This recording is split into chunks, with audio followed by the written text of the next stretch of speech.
അജിസായിനോ സാത്തോയിൽ നിന്ന് ഈ കുഞ്ഞു റോട്ടിൽ കൂടെ ഒരു 5 മിനിറ്റ് ഡ്രൈവ് ചെയ്താൽ നമുക്കൊരു ടോൾ ഗേറ്റിലെത്താം. ഇവിടെ ഒരു 420 രൂപ കൊടുത്ത് നമ്മൾ കയറാൻ പോകുന്നത് സ്കൈ ലൈനിലേക്കാണ്. ഇവിടേക്കായിരുന്നു ഞങ്ങൾ ആദ്യം പ്ലാൻ ചെയ്തത്, പിന്നെ മാറ്റിയതാവട്ടെ അങ്ങോട്ടേക്ക്. ഈ റോട്ടിൽ 2 സൈഡിലും ഹൈഡ്രാഞ്ചിയ പൂക്കളാണ്. നാട്ടിലെ ഒടുവള്ളി വളവ് പോലത്തെ കുറേ വളവുകൾ കയറി നമ്മളൊരു ഹിൽ ടോപ്പിലേക്കാണ് പോകുന്നത്. അങ്ങനെ ഞങ്ങൾ എത്തിയത് പേരറിയാത്ത ഒരു ലൊക്കേഷനിലേക്കാണ്. ഇവിടെ എത്തിയപ്പോൾ ഇതേതാ സ്ഥലം എന്നൊന്നും അറിയത്തില്ലായിരുന്നു, പക്ഷേ ഇവിടെ ഹൈഡ്രാഞ്ചിയ പൂക്കൾ തന്നെയാണ് ഹൈലൈറ്റ്.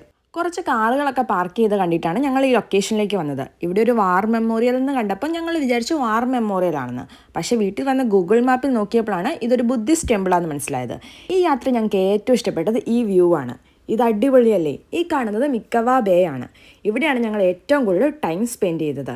ഹൈറ്റിലേക്ക് പോയപ്പോൾ നല്ലൊരു വ്യൂ പോയിന്റ് ഉണ്ടാവുമെന്ന് വിചാരിച്ചെങ്കിലും ഇത്ര മനോഹരമായിരിക്കും എന്ന് അറിയത്തില്ലായിരുന്നു. ഫ്രണ്ട്സൊക്കെ ആയിട്ട് ഒരു വൈകുന്നേരം വന്ന് ചില്ല് ചെയ്യാൻ പറ്റിയ ഒരു അടിപൊളി ലൊക്കേഷൻ തന്നെയാണ് അവിടെ. ലൊക്കേഷൻ ഞാൻ ഡിസ്ക്രിപ്ഷൻ ബോക്സിൽ കൊടുക്കാം.